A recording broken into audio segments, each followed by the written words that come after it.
Hello, ladies and gentlemen. Thank you so much for tuning in to the SHC Business Podcast. I'm your host, Ethan Sisk, and today we'll be featuring Natalie Williamson. In today's episode, we'll be covering a typical day for Natalie as a multimedia journalist, her favorite story to date, and how she manages her photography business.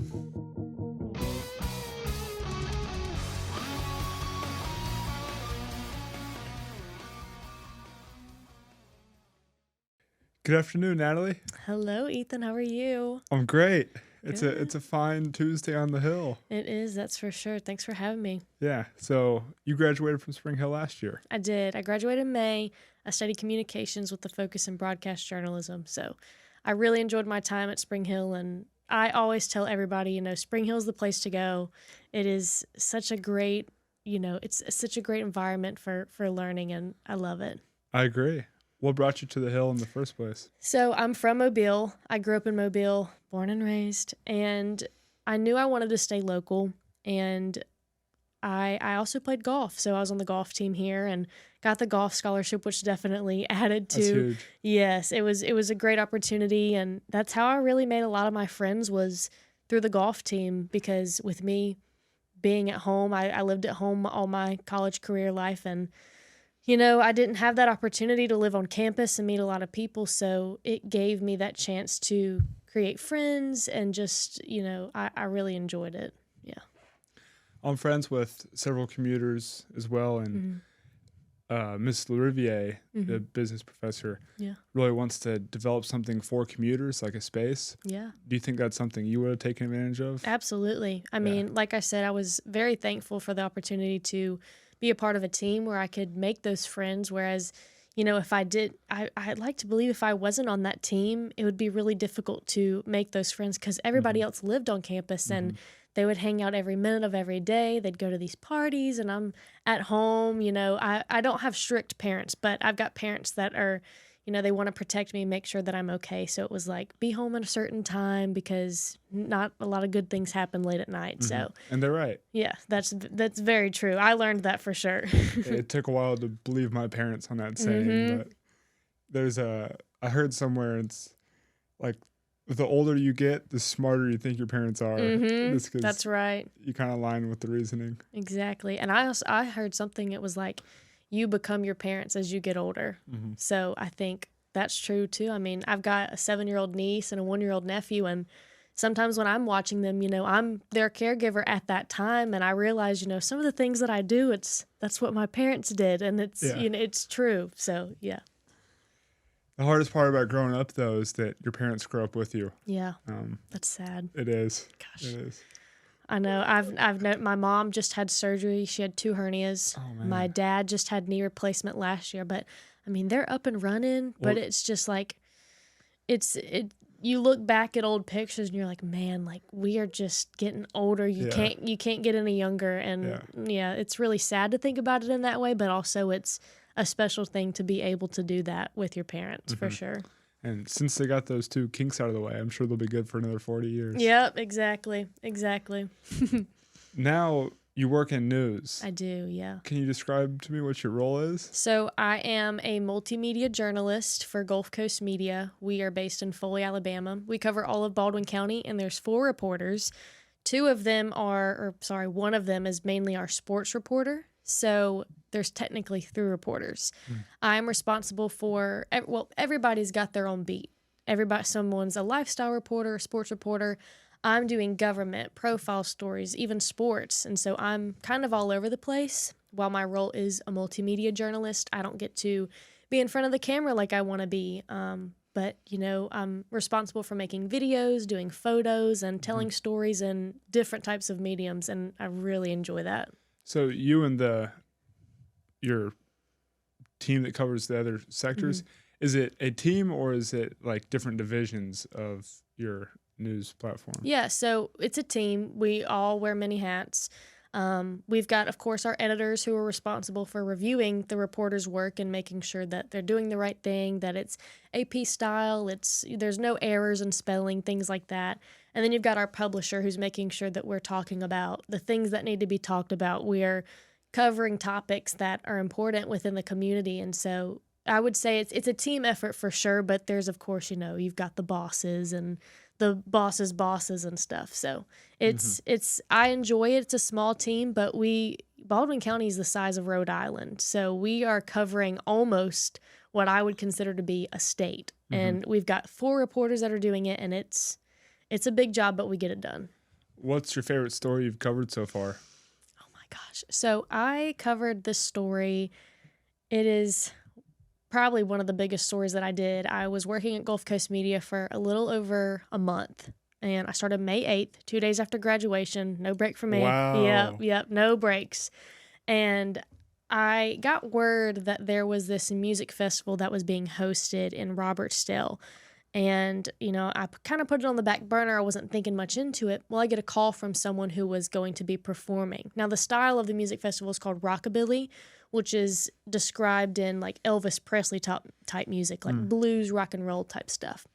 So I talked to someone who was going to be performing. They dropped out because they said the vendor was, or the person that was producing the event had mentioned that funds were going towards this nonprofit called Living Autism. And come to find out, this nonprofit didn't exist. They said the money that was being raised was going towards this 700+ acre land. That didn't exist. And I investigated it thoroughly. And I said, if this event happens, I'm not going to do anything about it. But if it doesn't happen, I'm going to go in and I'm going to uncover everything, talk to vendors and everything. Come to find out, bands weren't getting paid. There were discrepancies between the vendors and the production company. And it was just a huge mess. People didn't make money. There was someone from South America that traveled to perform. He didn't get paid. The production company said that they had rented this hotel room or these hotel rooms for the performers. They got to the hotel room, found out that wasn't true. Man. It was just crazy. So I wrote the article. I have put that up for an Alabama Press Association award. I'm hoping to get it. That would be great on my resume. But that was one of the biggest stories that I did, was uncovering the lies of people and investigating that. And that was only a month into my job. Wow. Yeah. So where can I find that, or the viewers find that? Yeah. You can go to gulfcoastmedia.com. If you look up Rockabilly, ROCKABILLY, you'll see there's a bunch of stories on it. I did 2. One was like a follow-up on what was happening. And yeah, you can read all that, all 1,000 something words in the first story, but it covers a lot. And I'll link it in the description. Yeah, please do. Yeah.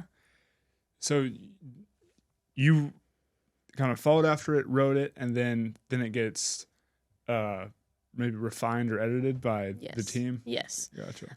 So here at Spring Hill College, you've got the reporters. It's the same thing. It's the same thing everywhere.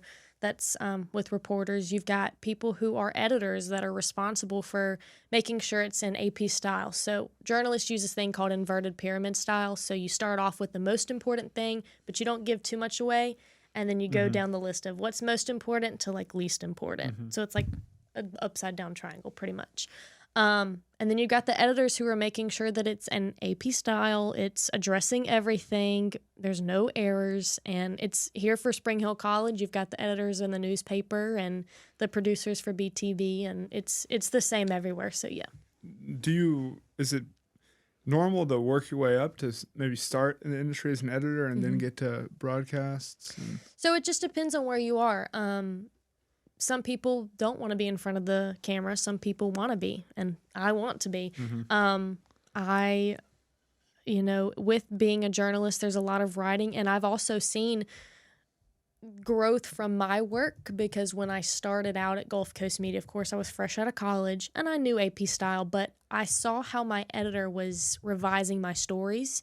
And I would go back and I would say, okay, she made these changes, so I'm going to make sure that I implement that into my next stories, which is what Gary Wolverton did here, Dr. Babington did here. And, it helped me grow as a writer. And some people have become, my friend Kara, she worked with me at Gulf Coast Media. She has always had this passion for lifestyle writing, but when she got to Gulf Coast Media, she was the education writer. She was our reporter for Gulf Shores, Orange Beach. She did government stuff. And she grew. She was there way before me, but, she's now an editor somewhere. So you can become an editor from, being a reporter to an editor, and you can just work your way up. I mean, it just depends on really what you want to do. How does the pay scale work? So the news channel, they get paid based off of the TV stations picking them up? So what happens is, I'm not quite sure what the pay is for the news stations, but what I understand, you've got WKRG. They're owned by a bigger company called Nexstar. So let's say what I get paid is a salary because I'm a journalist. I'm a multimedia journalist. And that could differ from WKRG. Maybe it's contract based and you get X amount of money for this many years. And I know some people who work hourly that are reporters. They might get, $15 an hour. But the average pay for a journalist in the state of Alabama, what I found, is about $42,000. Now, that's not including, new journalists or different places. I know for me, I don't make that money. I don't make $42,000. So, but that's just like the average that people get paid as a journalist. And it can go up. Mm-hmm. I think it's a super cool field. Mm-hmm. I'm getting in real estate, and one of the realtors in my brokerage is also on he's a weatherman. Okay, awesome. So it really helps grow his, I guess, image. Yeah, for sure. And you're such a key part of the community. Yeah. My mom, she, I'm not sure if you're familiar with Roberts Brothers Incorporated. I am. My mom is the CEO of Roberts Brothers. So, seriously? Yes. She's the first woman president of Roberts Brothers, and she's thoroughly enjoyed it. She started off as a real estate agent back in 2007, 2008, I want to say. Then she became a broker at the Roberts Brothers West office on Greelot, and then became the CEO of the company. And that's just, for me, you can start off somewhere and then grow in the business. And she definitely grew. That's crazy. That's right. I know Joe Emer, if you know who that is. I don't. He is a Fox 10 News. It's another broadcast company in Mobile. They're Fox 10 News. He is a TV personality for them, and he's also a real estate agent. So, yeah, I would have to agree with you. People, the more they see you, they're like, man, I want to work with that guy. He seems nice. So that's awesome that, the guy that you were just mentioning is also a meteorologist, and that he can balance those two jobs. That's incredible. So Roberts Brothers, that's all residential? Yes, it's commercial and commercial too, I believe. Yeah. Really? Yeah. I'm getting into the commercial side of things. But okay. I'll love to talk to your mom. Yeah, I'll get you her number. She'll be more than happy to talk about these things. Awesome. She loves it. Yeah. Do you guys have family holdings of yourself? So? I'm not quite sure. Okay. I'll be quite honest. I do not get into all that stuff, but I do. I've watched a lot of videos on how to save what's the guy's name? He's Dave Ramsey. I already know it. That is so funny that you knew when I said that guy. My mom has read a lot of his stuff, and I'm sure so is my dad. Yes. My dad's a big fan. Oh my gosh, there was one video I saw the other day. I don't know if you can keep this in there in the podcast, but if you do, it'd be funny. He was asking this lady how much she was charging per room, and she said $200 a room. He's like, where'd you get that number? She goes, up my butt. And he laughed so hard. I'm like, dude, this guy's hilarious. I gotta watch him. But he's given some really good advice, and I haven't gotten too much into that, but saving money is super important, and investing your money is important. I know my parents have, and it's something I definitely need to look into, is investing. Yeah, it's essential, especially for our age. We've got a longer runway financially. Yeah. So, it'll compound, and I've had a couple finance guys on the podcast. Okay. Andrew Grinstead, he's the CEO of Level Investments, and he was like, "Yeah, you got to start soon." Yeah, I know. I downloaded this app. It was in high school. As a senior in high school, I forget what it was called, but it was Acorns. I think it was Acorns. Is it for buying cryptocurrency? I don't know. I think it was you put. So it was for every $1 that you spent, let's say. It matches it? Yeah. I can't really explain it. I didn't know what it meant. It was in high school, and I saw the ad. I was like, oh, cool. You're going to make my $1 into many more dollars. And that looked really cool. And we were learning about stocks and stuff in our government and economics class. And, I deleted the app. I was like, why is there? Because I started off, I was looking at my checking account. It's like, I knew I had more money in there. Where's all the money going? And I went and looked in the app, and it was taking some funds from my account. Like, I think it was every dollar that I spent, if it was like $1.50, would round it up to the next dollar and put it into some stock and would like help me. It was really weird. I didn't fully understand it. So like it's got, Yeah. it monitors what you spend and then matches that to keep really you weird. honest? It's really weird. Like I said, like I couldn't tell you, but because I don't know that and I still don't know that, that's something I need to look more into, so I'm more educated on like, hey, where's my money going? Is it going towards something good? And I would say like I use Rocket Money, and it helps me for sure to see like where my money is going, how much I'm spending it on like different categories, and then the money that I don't spend, it's like, okay, well, you're saving this amount of money. It goes towards student loans, goes in my savings, because I mean, I'm trying to buy a house one day. Definitely. And so, yeah. And if you don't go through Roberts Brothers, I'm here for you. No, my mom was like, she tells all my friends, like my friend Skylar and Ryan just got married last year, and she was like, tell them to go through Roberts Brothers. And they didn't. They found someone else who was like listing their home, and she's like, why didn't you use us? Like, you know us. I'm like, well, it just doesn't, she's joking, but you know, of course it. You gotta keep the money in the family. Exactly. But on the investing side of things, I try and go for like a couple single stocks and research, but then, you know, it gets tricky with time and stuff. So then just index funds, you know, a fund that encompasses the whole market, boom, buy those, and hopefully it keeps staying on an upward trend. Yeah. Well, I want to ask you a question. What got you interested in like investing in the business side of things? Just, money makes the world go around, unfortunately. Yeah. And there's definitely better, like there's better uses of time, I agree, I think. But there's a quote from Charlie Munger, and he says like the reason he got into finance and investing in that is because to control a schedule. Because if you don't have the capital, you have to spend your time working for someone. Yeah. So he didn't want to work for someone. He wanted to draft his own schedule. So similar to that. And along those lines. I think that's a great thing. You know, I know I've heard and known some people that when they get paid, they spend it on literally, they'll go blow it off. And one day I'm like, you can't do that. You can't do that. You literally can't do that. So I'm impressed that, you know, you're starting early. And thank you. But you downloaded Acorn senior year of high school. No, I didn't know what it was. That doesn't count. But your mind's in the right place. Yeah, I know my teacher was talking about penny stocks. Yeah, I mean, that's as good as gambling. Yeah, I was like, what in the world is, I'm not giving pennies away to this. Like, I'm not going to make any money. But yeah, my parents, they use, I forget the name of it, Edward Jones. They're like...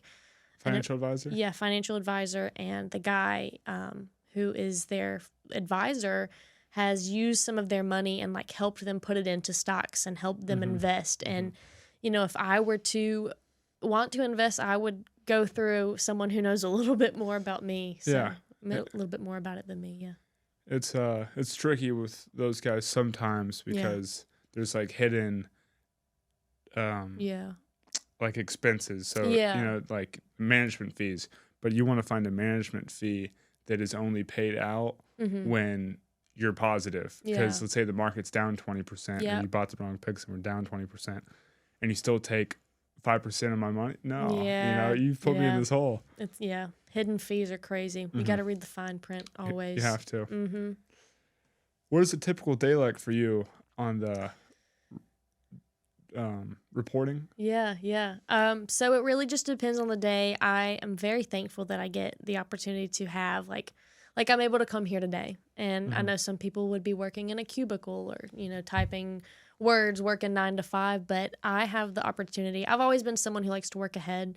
So I'm actually going to Disney starting on Saturday. Going to Disney for 6 days. Disneyland or Disney World? Disney World. Gosh, I could not go to Disneyland. Is Disney World? That's one in Florida. Yeah, that one's in Florida. My family goes ever since my brother and sister-in-law had some kids, so we go for the kids, but really it's for us too. Yeah. So I'm a journalist. I work all the time. There's really no off days. But when there is off days, I enjoy them. But I mean, news is nonstop. So I would say a daily routine is, wake up around 8 o'clock, make sure I get a good breakfast in me.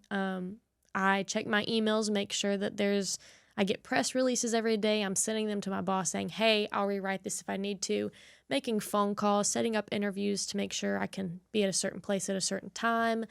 And then let's say I've got to be somewhere tomorrow for an interview. So I'll go there, take photos, and then come home, write the story.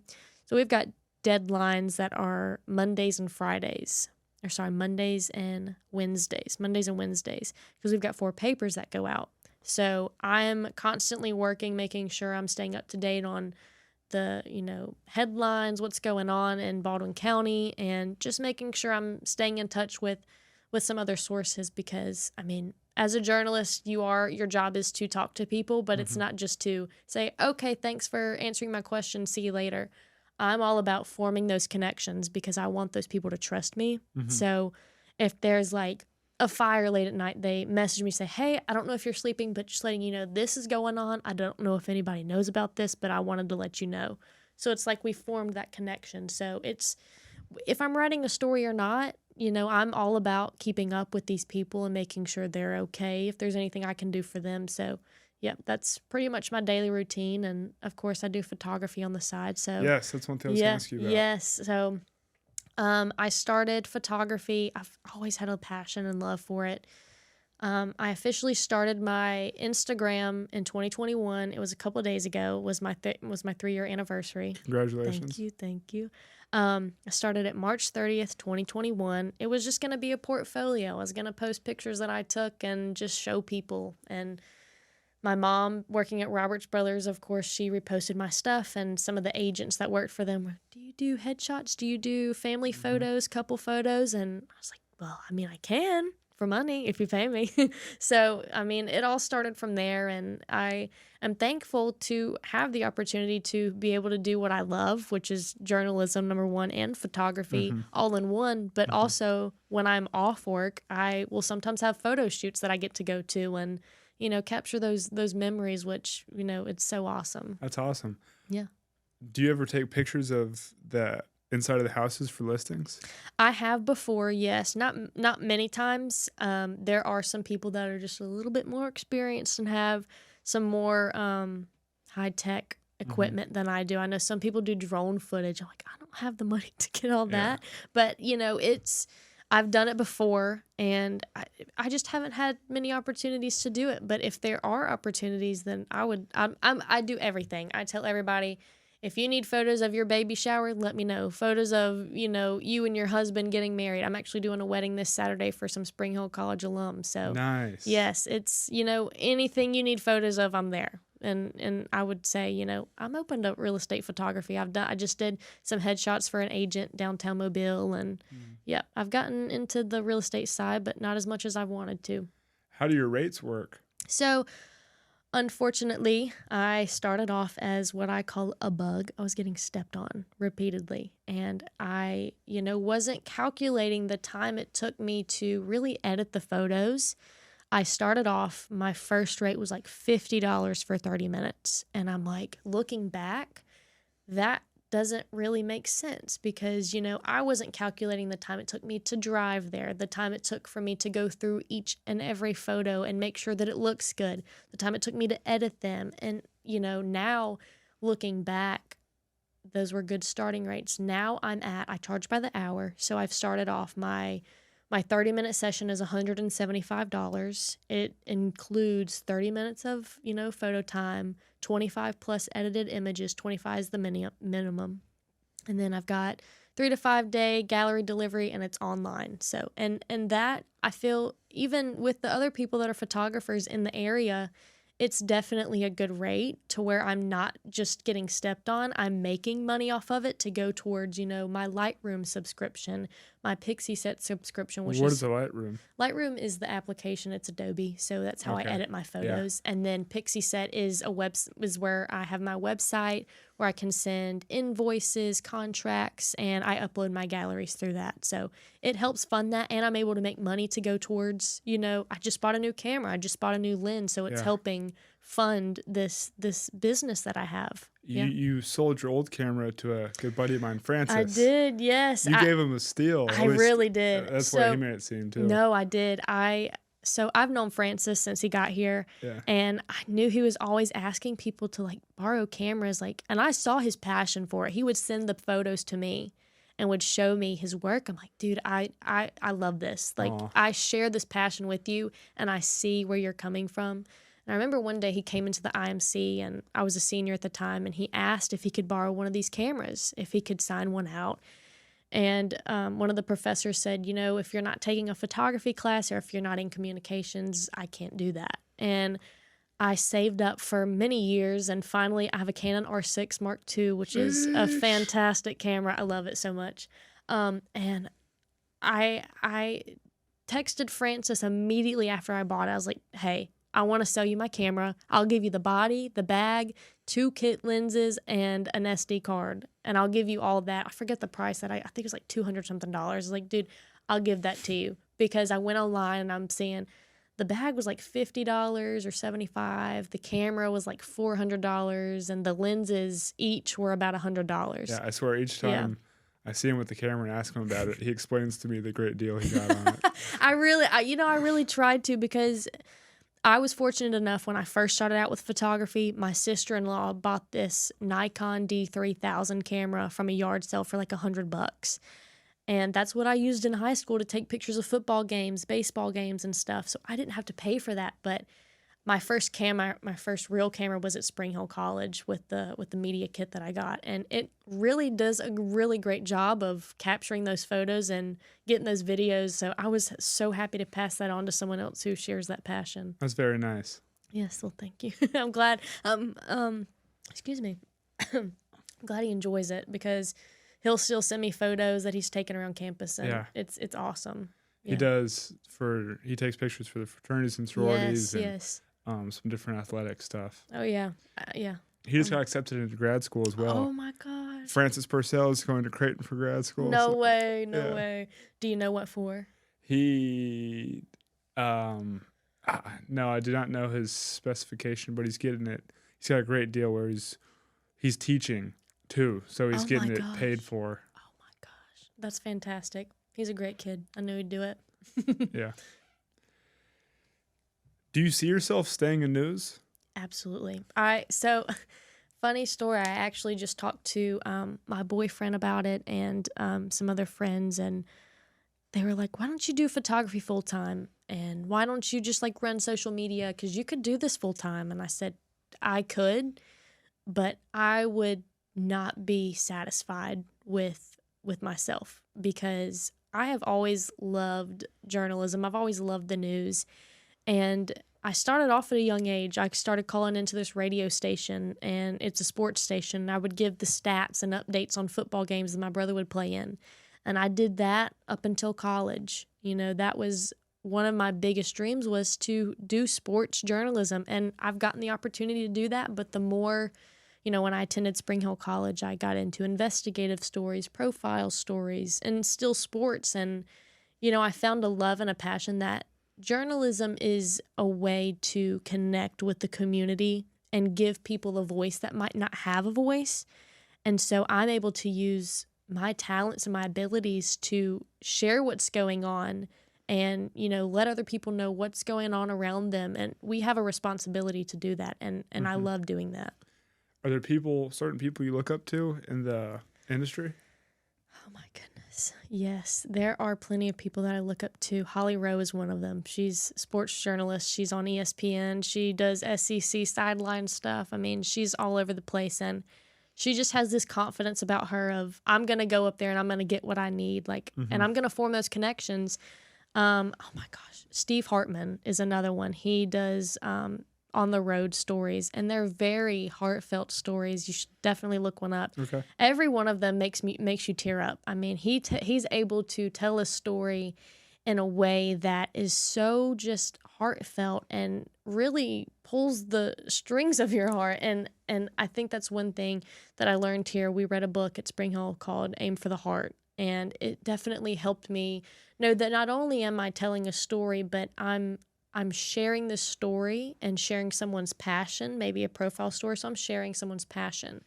I am currently working on a story. There's a man, his name is Stephen Jones. He grew up at the Baldwin County Boys Sheriff's Ranch. He told me that, he grew up with a difficult time at home. His mom and dad were in and out of prison. His mom passed away and his dad had struggles of his own. And, he found the Baldwin County Boys Ranch and grew up there. He found Jesus there, and now he's there as a director. So he's the director of the ranch. And it just shows, I could tell that story in a boring way and say, yeah, he went here, grew up here, and now he's back. But no, I have a passion to share that story in a way that shows his emotions towards it too. So I think Steve Hartman, Holly Rowe are one of the two people that I really look up to. That's such a service too to the clients you make stories for, because it gives other people an inside glimpse, and it's a good holistic representation of someone. Right. For the podcast, I've been it's kind of like journalism, I guess. Yeah, it is. But I'm really liking it, and Maya Fagu, she did a kind of story on the podcast, and I saw that on YouTube. Yeah, I was just so grateful once it was out, and it's like, you depicted everything so well, and it's huge. She's also the one that referred me to awesome. You, so oh, shout out Maya. Yeah, I know. I've been here. Gosh, I've been here more times in the past year than I like. It's crazy. I was like, I don't think I'll ever have the opportunity to come back and catch up with professors, but I've been here multiple times this year, and I love coming back always. And I do photo shoots here, and it's just awesome to come back and see how, the journalists are growing here. And I know I've seen Maya's work, and she's fantastic. She is. She's a sophomore, right? Junior, sophomore? She's a sophomore, but I think she's past the hours, and she's a junior classification. Okay, gotcha. Yeah, I've seen her work. She's awesome. She's really good. She's thorough, and she's efficient. Absolutely. Yeah, I mean, back to what you were saying about sharing the story is I read some work where it doesn't get to the point. It's not every story has to be emotional. There's a time and place for that. But when you have a journalist who's able to explain the story in the way that you envisioned it or the way that you hoped people would see it, that's really important, because I know with Mr. Steven, who I just told you about, he was worried. He said, look, I've had people write articles about me before. I've had companies do an article on me, and I didn't like the way they worded it. It wasn't at all what the Boys Ranch is about, and it wasn't a good representation of me. And I assured him, I was like, look, I promise you I'm not like these other journalists. Yeah. And I was like, I'm open to even sharing some quotes with you. As journalists, we don't send stories out to people to review beforehand. But he was so worried about this. I was like, look, I want you to approve this story, and I want you to, appreciate this story too and feel good about it. So I sent him some quotes that he had said. I was like, look, are these good? This is what I'm featuring in the story. This is what you said.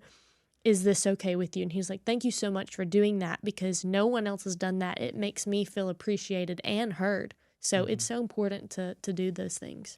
What's the reasoning on not sending the story to the person beforehand? So, oh my gosh, I hope Gary doesn't watch this, or Dr. Babington. I think they got better things to do. Oh no, don't say that. It's just kind of what I learned here is you don't ever send anything out, unless of course it's certain things that you send out. If it's, I can't think of the word. What's the word that I'm looking for? I don't even know the word. Time sensitive? No, not time sensitive. There it is. It's sensitive. It's half right. Yeah, there you go. If it's a so we don't typically send those out unless it's a sensitive topic. Mainly because if you do send it out to somebody beforehand, they could say, oh, well, I don't want this in there. Oh, well, can you change my quote this way? But as journalists, we report what you said. So it takes away from the originality. Yes. Gotcha. And so some people, I did a story, and I have experience with this, so I can speak on this. I published a story back last year about this search and rescue team, and the guy who I interviewed, I record all of my interviews. I've got it transcribed and everything, and I sent him the article like immediately after it was published. I was like, "Hey, here's the article. Feel free to share it." Well, a couple months go by, and he sends me an email, and he said, "Hey, this is incorrect in the story. Like, I never said that." And the good thing about that was I had an email that he had sent me previously before I wrote the article on the search and rescue team, where he said what I put in the article, and he said he didn't say that. So I was able to say, "Hey, look, you did say this. This is where you said that." So if you send an article before it's published, then they're like, "Okay, well, can you change this? This isn't right. I don't want you to put that in there." But as journalists, everybody that you interview should know that things are on record. And so when you publish those things, it's like, those are on record. And of course, if they don't want it said in there, they say, "Well, this is off record." And that's fine. That's understood. But that's just a practice that we don't typically do unless it's, of course, a sensitive topic. Mm-hmm. Yeah. Well, I think that's a good holistic view into what you do and what a day-to-day is like. Yeah. I really appreciate you for coming on, and I admire the different hats you put on, from journalism to going to photography. And Thank you. Really, more than anything, is how you give back, and you're here to help me with my podcast and Francis. Absolutely. And I'm here locally, so if you need any other help or advice on podcasts, whatever, you let me know. I'm here to help. I'm gonna have you on speed dial. Okay, please. And if anyone out there needs photos, hit me up. Are there discounted rates for Spring Hill? There is. I'm glad you asked. So I do discounted prices for SHC seniors. So I just said, my 30-minute session is $175. That includes 30 minutes, 25 plus edited photos, digital gallery, 35-day delivery. Of the 25 you send, how many are usually taken? What do you mean? Like 25 photos, is that 25 shots, or do you usually take so like 25 edited images. Okay. So basically, I will take on average about 300 images. I will go through those and say, these are the best ones. I'll send you these, but 25 is the minimum. I've sent about 45 sometimes, maybe even 50. But for the discounted price, it's $115 for SHC seniors. And, I went here, and I know seniors here, and it's great to be able to take photos of people that I know and as they move on in life and graduate. So, yeah. A picture tells 1,000 words. That's right. I always say with photography, you're able to freeze a moment in time and go back and relive it years later. And that's something that I love to do. What's your favorite backdrop on campus to photograph? So I love the Avenue of the Oaks. It's beautiful. It's always my go-to spot. But there is this spot right in front of the chapel. It's if you're facing the chapel to the left side headed towards the fountain, it's this red bricked paved road in front of the black fence with the palm trees in the back. Gotcha, it's beautiful, especially during golden hour. It is, oh my gosh, it's so beautiful. And that's my favorite spot. Yeah. Awesome. Yeah. Well, thank you so much. Yeah, thank you for coming on. Thank you. It was nice to meet you. Nice to meet you too. I want to personally thank everyone who tuned into this episode of the SHC Business Podcast. Our aim is to give insight into a desired field or potential job of choice. If you gained anything from this, or have any compassion whatsoever, please share with someone you see fit.